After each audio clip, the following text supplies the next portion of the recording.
Hello friends, नमस्कार to everyone. आप सब कैसे हैं? एक बार फिर से एक्सीलेंट क्लासेस में आप सभी का स्वागत है। और हम पिछले वीडियोस में इस समय देख रहे हैं कि हम टेंस पढ़ रहे हैं और टेंस में हमने कुछ टेंसेस के बारे में पढ़ा, उनसे रिलेटेड कुछ ट्रांसलेशन भी करना सीखा, जिसमें मैंने आपको एक एक्सरसाइज दिया था। तो आज हम उसी के आगे बढ़ते हैं। तो आज पढ़ेंगे हम प्रेजेंट कंटिन्यूअस टेंस। क्या पढ़ेंगे? Present continuous tense. लेकिन प्रेजेंट कंटिन्यूअस टेंस स्टार्ट करने से पहले हम पिछले वाले वीडियो की एक्सरसाइज को सॉल्व करते हैं। आपने जरूर सॉल्व किया होगा, देखते हैं आपने कैसे किया है। तो सेंटेंस है, पक्षी आकाश में उड़ा करते हैं। पक्षी आकाश में उड़ा करते हैं मतलब हैबिचुअल एक्शन है।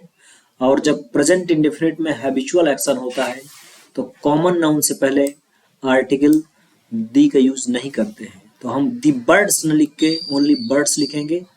बर्ड सब्जेक्ट है, वर्ब की फर्स्ट फॉर्म फ्लाई, आकाश में, in the sky. Birds fly in the sky. Yes, सुबह अपना पाठ नहीं याद करता है। सब्जेक्ट यश है और सेंटेंस निगेटिव है, डज नॉट का यूज होगा।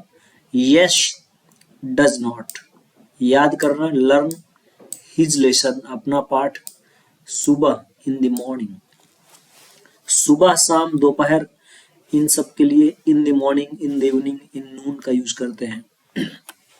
क्या तुम्हें मुझ पर विश्वास है? अब इसमें ता है ती है नहीं है, लेकिन आप सेंस देखिए कि क्या तुम मुझ पे विश्वास करते हो, ये इसका सेंटेंस होगा। तो क्या सबसे पहले है, डू या डज का प्रयोग हम करेंगे स्टार्टिंग में। तो तुम सब्जेक्ट है, हेल्पिंग वर्ब डू लगेगी, डू यू। वर्ब की first form believe, do you believe मुझ पर। बिलीव के बाद प्रीपोजिशन इन का प्रयोग करते हैं जिसमें विश्वास किया जाता है, तो in me. Do you believe in me. देखिए, इसका हैव से भी बना सकते हैं, do you have trust in me, ऐसा भी लिख सकते हैं। यहाँ पे ट्रस्ट जो है अभी एक नाउन की तरह हो गया। Do you have belief in me, belief भी यहाँ पे नाउन की तरह है, लेकिन यहाँ पे बिलीव जो है ये वर्ब की फर्स्ट फॉर्म के रूप में है। तो इस तरह से भी इनके ट्रांसलेशन किए जा सकते हैं। वह प्रतिदिन 7 बजे उठता है, सब्जेक्ट ही है, उठना वर्ब है, तो he gets up. He gets up, get up means होता है जागना या उठना। एस या ई एस लगना है, क्यों? क्योंकि सब्जेक्ट इसका ही सिंगुलर है। 7 बजे, एट 7 o'clock, 7 बजे, प्रतिदिन, डेली। जितने बजे कोई कार्य होता है उससे पहले प्रीपोजिशन एट का प्रयोग किया जाता है। तुम किस कक्षा में पढ़ते हो? थोड़ा सा ट्रिकी है। मैंने बताया था जब क्वेश्चन वर्ड के बाद तुरंत कोई नाउन है तो उसकी अंग्रेजी भी उसके साथ लिखी जाती है। तो किस कक्षा की इंग्लिश होगी? Which class. लेकिन प्रीपोजिशन भी इसमें लगा हुआ है, तो प्रीपोजिशन तो किसी वर्ड में जिसमें लगा होता है उससे पहले लिखते हैं, इसलिए इन व्हिच क्लास ये होगा क्वेश्चन वर्ड आपका। तो इन व्हिच क्लास ये क्वेश्चन वर्ड हुआ। अब इसके बाद helping verb do, subject you, read. In which class do you read. ये ध्यान रखने वाली बात है, जब भी कभी क्वेश्चन वर्ड के तुरंत बाद कोई नाउन होगी या उस नाउन के बाद कोई प्रीपोजिशन भी होगा तो उन सभी की अंग्रेजी एक साथ कलेक्टिवली लिखी जाएगी। सभी अध्यापक उसकी सदैव प्रशंसा करते हैं। सब्जेक्ट कौन है? सभी अध्यापक, ऑल द टीचर्स। ठीक है, ऑल द टीचर्स प्लूरल है और सदैव वाला है, तो जब सदैव प्रेजेंट इंडेफिनिट में आता है तो सब्जेक्ट के तुरंत बाद ऑलवेज का प्रयोग करते हैं। तो ऑल द टीचर्स ऑलवेज, प्रशंसा करना, प्रेज, उसकी, हिम, उसको प्रशंसा करते हैं। अगला सेंटेंस है, लोग गली में झगड़ा क्यों करते हैं? अब आपको आने लगे होंगे ऐसे ट्रांसलेट करना, क्योंकि सबसे पहले अंग्रेजी लिखेंगे व्हाई। ठीक है, व्हाई। लोग इसका प्लूरल सब्जेक्ट है तो हेल्पिंग वर्ब डू लगेगी, व्हाई डू, सब्जेक्ट है लोग, पीपल, तो व्हाई डू पीपल। और झगड़ा करना आप लिखेंगे क्वेरल, गली में, इन द स्ट्रीट। ईमानदार बच्चे अपना समय कभी नष्ट नहीं करते हैं। देखिए इसमें कभी नहीं का प्रयोग हुआ, कभी नहीं, तो नेवर का यूज होगा। तो नेवर का प्रयोग जब होता है क्या होता है, कैसे? सब्जेक्ट के तुरंत बाद नेवर लगाते हैं। तो ऑनेस्ट बॉयज ये सब्जेक्ट हुआ, ईमानदार बच्चे, नेवर। ठीक है, अब वर्ब की फर्स्ट फॉर्म लिखेंगे वेस्ट, अपना समय, डियर टाइम। अच्छा, आप लोगों को एक क्वेश्चन आ रहा होगा, बार बार अपना की अंग्रेजी चेंज हो जाती है, कभी हिज लिखते हैं, कभी माई लिखते हैं, कभी हर लिखते हैं, कभी डियर लिखते हैं। तो ये सब्जेक्ट अकॉर्डिंग होता है। यहाँ सब्जेक्ट जो है प्लूरल नंबर का नाउन है, प्लूरल नंबर के नाउन के लिए अपना की अंग्रेजी डियर होती है। ये मैंने आपको प्रोनाउन में बताया हुआ है। मुझे तुम पर विश्वास है, सिंपल है, मतलब मैं तुम पे विश्वास करता हूं। तो आई बिलीव, जिसमें विश्वास किया जाता है उससे पहले प्रीपोजिशन इन का यूज करते हैं अगर वर्ब बिलीव लगा रहे हैं। तो आई बिलीव इन यू। प्रत्येक माँ अपने बच्चे से बहुत प्यार करती है, प्रत्येक माँ सब्जेक्ट है। एवरी मदर, देखिए जब एवरी और ईच लग जाता है किसी नाउन में तो सिंगुलर सब्जेक्ट की तरह उसका यूज होता है, जबकि यहाँ प्रत्येक का मतलब सभी माओं की बात हो रही है, लेकिन एवरी या ईच लगने के बाद नाउन सिंगुलर होती है। तो इसलिए लव में एस या ईएस लगेगा, लव्स हो जाएगा। सब्जेक्ट के बाद हम वर्ब की फर्स्ट फॉर्म लव्स, अपने बच्चे से ना, हर चाइल्ड, सिंगुलर है इसलिए हर चाइल्ड, फीमेल है, बहुत ज्यादा प्यार करती है, बहुत प्यार करती है, very much. Every mother loves her child very much. ऐसा कौन कहता है, सब्जेक्ट है कौन और यही क्वेश्चन वर्ड है। तो जब क्वेश्चन वर्ड ही सब्जेक्ट हो सेंटेंस में तो ऐसे सेंटेंस का ट्रांसलेशन अफर्मेटिव सेंटेंस जैसा करते हैं। तो हु इसका सब्जेक्ट है, हु, और वर्ब है कहना, से, ऐसे ही एस लगेगा क्योंकि ये अफर्मेटिव जैसा ट्रांसलेशन किया जाएगा, ध्यान रखिए। तो हु सेज, ऐसा, सो को दिस भी लिख सकते हैं, यह कौन कहता है या ऐसा कौन कहता है। तुम कौन सी पुस्तक खरीदना चाहते हो, सब्जेक्ट, इसमें क्या है, क्वेश्चन वर्ड बीच में आया कौन सी, और मैंने बताया क्वेश्चन वर्ड के तुरंत बाद एक नाउन है पुस्तक। तो इन सब की अंग्रेजी एक साथ लिखेंगे, कौन सी पुस्तक मतलब व्हिच बुक। तो व्हिच बुक तो हो गया आपका क्वेश्चन वर्ड, ठीक है। क्वेश्चन वर्ड के तुरंत बाद क्या लिखेंगे, हेल्पिंग वर्ब डू, तुम के अकॉर्डिंग, और सब्जेक्ट यू। तो व्हिच बुक डू यू। अब इसकी जो मेन वर्ब है वो है चाहना, वांट। एक वर्ब और है खरीदना, ये इन्फिनिटिव के रूप में यूज होगा, to buy. Which book do you want to buy. अगला सेंटेंस देखिए, क्या तुम्हें तैरना आता है। ये बहुत ही इंपॉर्टेंट सेंटेंस है, फर्स्ट टाइम ऐसा सेंटेंस आपके सामने आया है। देखिए, तुम्हें ये चीज आती है कि नहीं आती है, ऐसे के लिए थोड़ा सा एक अलग रूल है, मैं अभी बताता हूं। सबसे पहले देखिए क्या से स्टार्ट होने वाला सेंटेंस है, यानी हेल्पिंग वर्ब से स्टार्ट होगा। तो डू यू, ये तो हो गया, डू सब्जेक्ट है, यू, और आता मतलब जानते हो, क्या तुम तैरना जानते हो, डू यू नो, क्या तुम जानते हो। अब यहाँ तैरना की अंग्रेजी तो केवल स्विम होती है, केवल स्विम नहीं लिख सकते आप, हाउ टू स्विम। ये एक ग्रामर का रूल है, जब कोई चीज आपको करनी आती है, नहीं आती है, या आप करना जानते हैं, नहीं जानते हैं, तो वहां हाउ टू लगा करके उस वर्ब की फर्स्ट फॉर्म लिखी जाती है जिसको आप करना जानते हैं, जो करना आपको आता है। ध्यान रखिए, जैसे मुझे खाना बनाना आता है, तो बनाना आता है मतलब हाउ टू कुक फूड, ऐसा लिखा जाएगा। मुझे उर्दू पढ़ना आता है, हाउ टू रीड उर्दू, ऐसे होगा। तो ये एक स्ट्रक्चर है, इसको थोड़ा सा ध्यान रखें, ये फर्स्ट टाइम आपके लिए बहुत ही इंपॉर्टेंट है। तुम्हारा भाई तुम्हें जेब खर्च क्यों नहीं देता है, क्वेश्चन है और क्वेश्चन वर्ड बीच में है, तो सबसे पहले इसी की अंग्रेजी लिखी जाएगी क्यों। तो व्हाई लिखा, ठीक है। अब तुम्हारा भाई इसका सब्जेक्ट है, तो हेल्पिंग वर्ब डज लगेगी क्योंकि सिंगुलर है ये। व्हाई डज, तुम्हारा भाई, सब्जेक्ट हुआ, योर ब्रदर निगेटिव भी है, तो सब्जेक्ट के बाद नॉट लगेगा। याद रखें कि सब्जेक्ट के बाद या हेल्पिंग वर्ब के बाद नॉट लगाते हैं। तो डज नॉट योर ब्रदर भी हो सकता है और योर ब्रदर डज नॉट भी हो सकता है, सॉरी योर ब्रदर नॉट भी हो सकता है।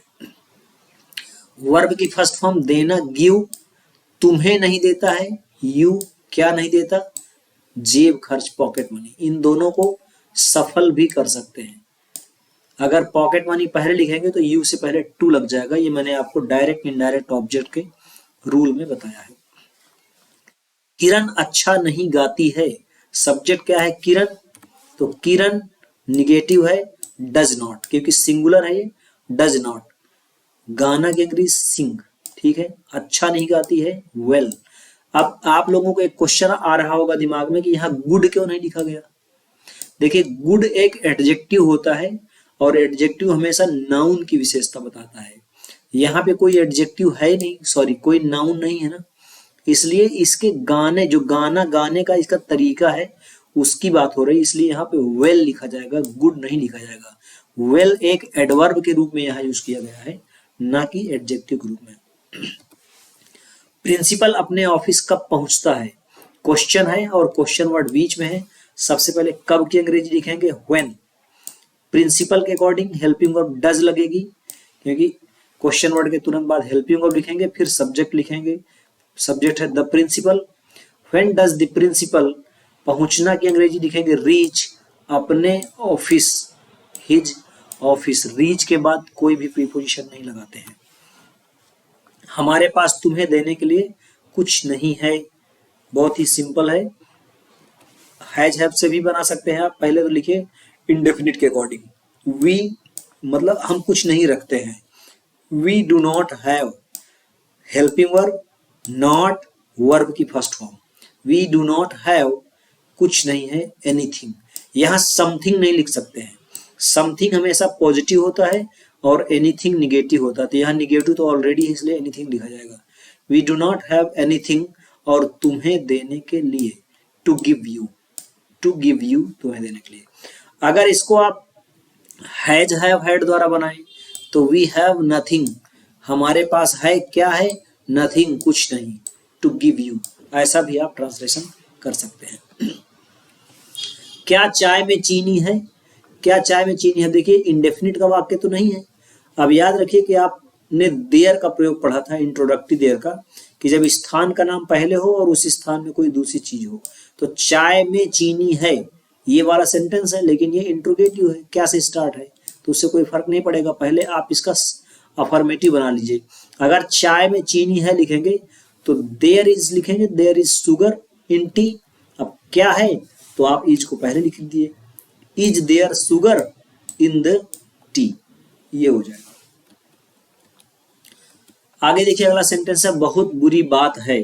अब इसमें देखिए कोई सब्जेक्ट नहीं है, तो जब सब्जेक्ट नहीं है तो मैंने आपको डमी इट का यूज बताया था, it is very bad thing, ये बहुत बुरी बात है या बहुत बुरी बात है। मुझे अपनी बेटी पर गर्व है।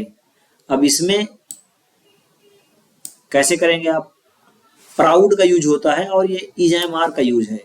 आई एम प्राउड ऑफ, ये प्राउड के बाद ऑफ आता ही आता, ध्यान रखिए, ठीक है। तो आई एम प्राउड ऑफ, अपनी बेटी पर, माई डॉटर। अब यहाँ पर की अंग्रेजी आपको लग रहा होगा क्यों नहीं लिखी गई, क्योंकि प्राउड के बाद प्रीपोजिशन ऑफ का ही यूज होता है, इसलिए यहाँ एट, ऑन, अपॉन ऐसा नहीं लिखा जाएगा, ठीक है।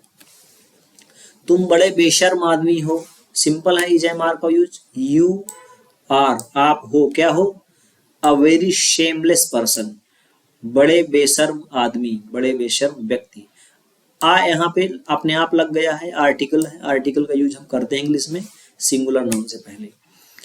मुझे अपनी गलती पर पछतावा है, ठीक है, यानी मैं पश्चाताप करता हूँ।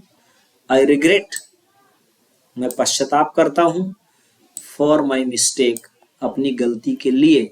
अब यहाँ पर की अंग्रेजी यहाँ पे ऑफ फॉर लिखी गई है, क्योंकि रिग्रेट के बाद प्रीपोजिशन फॉर का यूज होता है, तो आप शब्दशः ट्रांसलेशन नहीं कर सकते अंग्रेजी में, कुछ ग्रामर के रूल्स हैं, उसके अकॉर्डिंग ट्रांसलेशन करना होता है। केबीसी मेरा पसंदीदा टीवी कार्यक्रम है, ये भी इज एम आर का प्रयोग है। तो केबीसी के बारे में बात हो रही है, तो सबसे पहले केबीसी, केबीसी है, इज क्या है, मेरा पसंदीदा TV programme, my favourite TV programme, पसंदीदा यानी फेवरेट।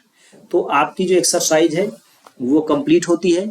अब इसके आगे हम नए टेंस के साथ बढ़ते हैं। तो अब हम लेते हैं प्रेजेंट कंटीन्यूअस टेंस, जो कि मैंने इंट्रोडक्शन में ही बताया था कि आज हम प्रेजेंट कंटीन्यूअस स्टार्ट करने वाले हैं। तो प्रेजेंट कंटीन्यूअस के बारे में थोड़ा सा जाने आप। इसकी हेल्पिंग वर्ब जो होती हैं ये तीन होती हैं, इज, आई एम और आर, ये तीन हेल्पिंग वर्ब्स होती हैं। जैसा कि आपने प्रेजेंट इंडेफिनिट पढ़ा था, उसमें केवल दो हेल्पिंग वर्ब्स थी, डू और डज, तो यहाँ तीन हेल्पिंग वर्ब हैं। सेंटेंस की पहचान कैसे करेंगे? देखिए कह रहा प्रायः हिंदी वाक्यों के अंत में रहा है, रही है, रहे हैं, रहा हूं, रही हूं आदि शब्द होते हैं। यानी हिंदी वाक्य जब लिखा होगा तो उनके लास्ट में इस तरह के कुछ वर्ड्स लिखे होंगे, रहा है, रही है, रहे हैं। वर्तमान काल में कार्य के लगातार होते रहने के बारे में पता चलता है।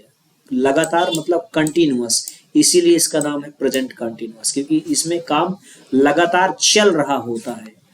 प्रायः कार्य प्रत्यक्ष आंखों के सामने हो रहा होता है, यानी हमारे सामने ही काम हो रहा होता है, किंतु कार्य पूरा नहीं होता है, जबकि कार्य कंप्लीट नहीं होता है। ठीक है, ये कंटिन्यूअस प्रोसेस होता है, कंटिन्यू चलता रहता है लेकिन पूरा नहीं होता है। और प्रायः हिंदी वाक्यों के अंत में रहा, रही, रहे। प्रायः का मतलब होता है हमेशा नहीं, ज्यादातर तो होगा, लेकिन कभी ऐसा भी हो सकता है जिसमें रहा है, रही है नहीं लगा हो। आपको पहचानना पड़ेगा कि काम क्या लगातार चल रहा है क्या। अगर लगातार आपकी आंखों के सामने काम चल रहा है या आप उसको देख सकते हैं तो वो प्रेजेंट कंटिन्यूअस टेंस का वाक्य होगा, चाहे उसमें रहा है, रही है लगा हो या नहीं लगा हो। एग्जाम्पल देखिए, मैं चेन्नई जा रहा हूं। अब जा रहा हूं मैं ही बता रहा हूं तो मैं जा रहा हूं। सिया कक्षा में एक गीत गा रही है। गा रही मतलब उसको कोई गाते हुए देख सकता है। आज बारिश हो रही है मतलब अभी भी हो रही बारिश। पिताजी तुमसे कुछ कह रहे हैं मतलब सामने कुछ कह रहे हैं। माँ रसोई में चाय बना रही हैं मतलब चाय बना रही हैं, हमें दिखाई दे रहे हैं कि चाय बना रही हैं। दो बंदर छत पर इधर उधर कूद रहे हैं मतलब बंदर दो वहां कूद रहे हैं, उनको जाके कोई भी देख सकता है। मेरा बच्चा रो रहा है किंतु तुम्हारी बिटिया धूप में खेल रही है। इसमें दो सेंटेंस हैं, किंतु से जुड़े हुए हैं, किंतु एक कंजंक्शन है, संयोजक है, जबकि दो अलग अलग सेंटेंस है, दोनों ही कंटिन्यूअस में है। ये लड़के मैदान में क्रिकेट खेलने जा रहे हैं मतलब इनको कोई देख सकता है कि वो जा रहे हैं। एक कौवा इस पेड़ पर बैठा हुआ है। अब देखिए यहाँ हुआ है, यहाँ रहा है, रही है नहीं है, तो इसीलिए लिखा गया कि प्रायः रहा है, रही है होगा, लेकिन जरूरी नहीं है। अब बैठा है अगर लिखा हुआ है तो बैठा का मतलब अभी भी बैठा हुआ है तो देख सकता है कोई बैठे हुए उसको, या बैठा हुआ है मतलब उसको बैठे हुए कोई देख सकता है। तो इस तरह से प्रायः रहा है, रही है, रहे होगा, लेकिन अगर कभी ऐसा लगे कि रहा है, रही है तो नहीं लिखा हुआ, लेकिन कंटिन्यूअस काम चल रहा है आप देख सकते हैं, तो that is also a sentence of present continuous tense. ठीक है, आगे ट्रांसलेशन देखते हैं। सबसे पहले अफर्मेटिव सेंटेंस लेते हैं, पॉजिटिव सेंटेंस। साधारण वाक्य से स्टार्ट करते हैं। इसका ट्रांसलेशन होगा, पहले सब्जेक्ट लिखेंगे, फिर हेल्पिंग वर्ब जो होगी इज एम आर में से कोई एक लगाएंगे सब्जेक्ट के अकॉर्डिंग, और मेन वर्ब की इसमें आईएनजी फॉर्म, ये इंपॉर्टेंट है कि इसकी जो मेन वर्ब की आईएनजी फॉर्म का मतलब होता है मेन वर्ब की फर्स्ट फॉर्म में आईएनजी जोड़ देना। जैसे गो है तो गोइंग हो जाएगा, रीड है तो रीडिंग हो जाएगा, ठीक है, लॉफ है तो लॉफिंग हो जाएगा, फिर इसके बाद ऑब्जेक्ट आएगा और फिर अदर वर्ड्स अगर कोई है, तो इस तरह से इसका ट्रांसलेशन करेंगे। अब इज एम आर के रूल में आपको ऐसे पढ़ चुके हैं कि इज का प्रयोग किसके साथ करते हैं, आई एम का प्रयोग किसके साथ करते हैं, आर का, लेकिन एक बार मैं फिर से रिपीट कर दिया हूं, ही सी इट तथा सिंगुलर नाउन्स के साथ हेल्पिंग वर्ब इज का प्रयोग करते हैं। वी यू दे तथा प्लूरल नाउन्स के साथ हेल्पिंग वर्ब आर का प्रयोग करते हैं, और आई के साथ हेल्पिंग वर्ब एम का प्रयोग करते हैं। ये आप वैसे भी पीछे भी पढ़ चुके हैं इज एम आर के यूज में, तो इनमें ज्यादा आपको नहीं समझना पड़ेगा, लेकिन फिर भी याद रखिए। पिताजी तुमसे कुछ कह रहे हैं।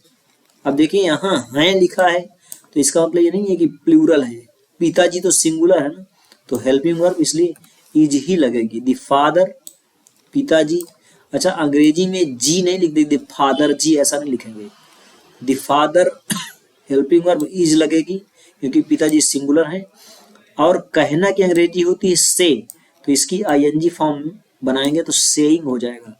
द फादर इज सेइंग, कुछ कह रहे हैं, समथिंग, तुमसे कुछ कह रहे हैं, टू जिससे कुछ कहा जाता है उससे पहले टू लगाते हैं, अगर कहना की अंग्रेजी से लिखते हैं तब। अगर टेल लिखते हैं तो कोई प्रीपोजिशन नहीं आएगा, ध्यान रखिए। समथिंग, देखिए एक पीछे सेंटेंस आया था कुछ की अंग्रेजी हमने एनीथिंग लिखा था, और यहाँ पे हम समथिंग लिख रहे हैं, क्यों? क्योंकि ये सेंटेंस साधारण है, सकारात्मक है, इसलिए हम समथिंग लिखेंगे। अगर नकारात्मक होता तब एनीथिंग होता, ध्यान रखिए। बच्चे कक्षा में एक गीत गा रहे हैं, यहाँ बच्चे यानी प्लूरल है, द चिल्ड्रेन इसलिए आर लगेगा, ठीक है, हेल्पिंग वर्ब आर, और गा रहे हैं सिंग में आईएनजी फॉर्म लगाएंगे तो सिंगिंग हो जाएगा। क्या गा रहे हैं? एक गीत, अ सॉन्ग, कक्षा में, इन द क्लास। ऑब्जेक्ट की पहचान आप समझते हैं, क्रिया में क्या लगा करके क्वेश्चन करिए, जो उत्तर मिलेगा वही ऑब्जेक्ट है, या किसको लगाकर क्वेश्चन करिए जो उत्तर मिलेगा वही ऑब्जेक्ट है। जैसे बच्चे कक्षा में क्या गा रहे हैं तो एक गीत, ये ऑब्जेक्ट है, इसलिए वर्ब के तुरंत बाद यहाँ पे एक गीत लिखे, जैसे फॉर्मूला में लिखा है कि वर्ब के आईएनजी फॉर्म के बाद ऑब्जेक्ट आएगा। मैं चेन्नई जा रहा हूं, सब्जेक्ट कौन है? मैं, तो आई तो सब्जेक्ट हो गया, आई के साथ आई एम लगता है, वर्ब की फर्स्ट फॉर्म में आईएनजी, गोइंग जा रहा हूं, कहां जा रहा हूं? चेन्नई, टू चेन्नई, जहां जाया जाता है उससे पहले प्रीपोजिशन टू का यूज करते हैं। आज बारिश हो रही है, ये आपको याद आ गया होगा, मैंने डमी इट का यूज बताया था, तो इसमें सब्जेक्ट तो कुछ है नहीं, और बारिश होना ये खुद में एक वर्ब होती है, तो सब्जेक्ट जब नहीं है तो सब्जेक्ट हम क्या बनाएंगे? इट, तो इट इज, और बारिश होना वर्ब है, रेनिंग आज, टुडे, तो ये डमी इट के यूज वाला सेंटेंस है, it is raining today. Negative sentence देखते हैं, निगेटिव सेंटेंस भी सेम वैसा ही है, अंतर क्या है? इज एम आर के बाद हम नॉट का यूज कर देंगे, बाकी सारा सेंटेंस वैसा ही रहेगा, बहुत सिंपल है। एग्जाम्पल देखिए, माँ रसोई में चाय नहीं बना रही है। अब अगर आप बना रही हैं का ट्रांसलेशन कर सकते हैं तो नहीं बना रही का भी कर सकते हैं, इज एम आर के बाद नॉट लगा दीजिए, तो माँ बने the mother, helping verb is लगेगी, सिंगुलर है, और हेल्पिंग वर्ब के बाद नॉट लगाएंगे तो नॉट, ठीक है। द मदर इज नॉट बना रही है, मेकिंग टी, चाय, कहाँ पे? किचन में, इन दी किचन। अदर वर्ड्स, दो बंदर छत पर इधर उधर नहीं कूद रहे हैं, दो बंदर सब्जेक्ट है, टू मंकीज, अब प्लूरल हो गया तो आर नॉट, निगेटिव है ना, आर नॉट, कूद रहे हैं, जंपिंग। अब इधर उधर, हेयर एंड देयर, ये होती है यहां वहां, मतलब इधर उधर, कहां पर कूद रहे हैं? छत पर, ऑन दी रूफ। तुम्हारी बेटियां धूप में नहीं खेल रही हैं, तुम्हारी बेटियां मतलब एक से ज्यादा बेटी है, तो प्लूरल सब्जेक्ट हुआ योर डॉटर्स, तुम्हारी बेटियां, आर नॉट, आर के बाद नॉट लगेगा, आईएनजी फॉर्म प्लेइंग, धूप में, इन सन, धूप में की अंग्रेजी इन सन होती है, अगर आप इन दी सन लिखेंगे तो गलत हो जाएगा, दी सन मतलब सूरज, और खाली सन लिखेंगे तो धूप। ये लड़के मैदान में क्रिकेट खेलने नहीं जा रहे हैं, सब्जेक्ट है ये लड़के, these boys, helping verb are लगेगी और आर के बाद नॉट लगेगा क्योंकि निगेटिव है, तो दीज बॉयज आर नॉट। अब जाना इसका मेन वर्ब है, गोइंग, ठीक है। अब एक वर्ब और आ गई यहाँ, खेलने, तो मैंने बताया था कि जब दो वर्ब इस तरह से होती हैं तो इन्फिनिटिव के रूप में लिखते हैं, टू प्ले, ठीक है, खेलने जा रहे हैं, गोइंग टू प्ले, क्या खेलने? क्रिकेट, कहाँ? मैदान में, इन दी फील्ड। कौवा इस पेड़ पर अब नहीं बैठा हुआ है, कौवा इस पेड़ पर नहीं बैठा मतलब किसी कौवे के बारे में बात कर रहे हैं, इसलिए यहाँ दिक्रो लिखा गया है, यहाँ आक्रो नहीं लिखा गया, दिक्रो। क्यों? कौवा इस पेड़ पर नहीं बैठा हुआ मतलब कोई कौवा होगा, बार बार आके परेशान करता होगा, तो उसके बारे में बात कर रहे हैं। जब कभी हम जानी मानी नाउन के बारे में बात करते हैं तो उससे पहले हम दी लगा देते हैं, तो the crow is not sitting, is not sitting, बैठा हुआ है, नहीं बैठा हुआ है इस पेड़ पर, ऑन दिस ट्री, अब, नाउ, ठीक है, the crow is not sitting on this tree now. अब देखिए इंट्रोगेटिव सेंटेंस भी ले लेते हैं, सिंपल है, इज एम आर को हम सब्जेक्ट से पहले लिखेंगे, फिर वही जब इज एम आर को पहले लिख देंगे तो पहले हेल्पिंग वर्ब फिर सब्जेक्ट, आगे का सीक्वेंस वही रहेगा, मेन वर्ब की फर्स्ट फॉर्म में आईएनजी, ऑब्जेक्ट और अदर वर्ड। इंपॉर्टेंट है, क्वेश्चन मार्क लगाना ना भूलें इंट्रोगेटिव सेंटेंस में।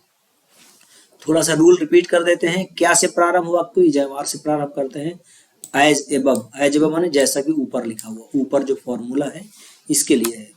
व्हाट टाइप क्वेश्चंस में सर्वप्रथम क्वेश्चन वर्ड की अंग्रेजी लिखते हैं, यानी कि अगर व्हाट टाइप क्वेश्चन का मतलब क्वेश्चन वर्ड अगर बीच में आ रहा है, यानी क्या से प्रारंभ होने वाला वाक्य नहीं है और क्वेश्चन है, तो सबसे पहले उस क्वेश्चन वर्ड की अंग्रेजी लिखेंगे, बाकी सेंटेंस पूरा ऐसा ही रहेगा, is am are plus subject plus main verb की फर्स्ट फॉर्म में आईएनजी ऑब्जेक्ट और अदर वर्ड। कह रहा है इंट्रोगेटिव सेंटेंस अगर निगेटिव भी है, ठीक है, तो हेल्पिंग वर्ब या सब्जेक्ट के बाद नॉट लगाते हैं। ये बिल्कुल कॉमन रूल्स है, इसीलिए मैं कह रहा था कि आप प्रेजेंट इंडेफिनिट को समझ लेंगे तो सारे टेंस आपको ऑटोमेटिकली समझ में आते जाएंगे।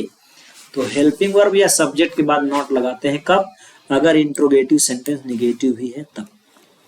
एग्जाम्पल देखिए, क्या शेर हिरण को खा रहा है, इसमें आ गया सबसे पहले क्या, तो आप मान लीजिए कि ये है सेंटेंस, शेर हिरण को खा रहा है, सिंपल आप कर लेंगे, the lion is killing, sorry the lion is eating, तो इज को पहले लिख दीजिए, इज द लॉयन ईटिंग, किसको खा रहा, हिरण को, द डियर।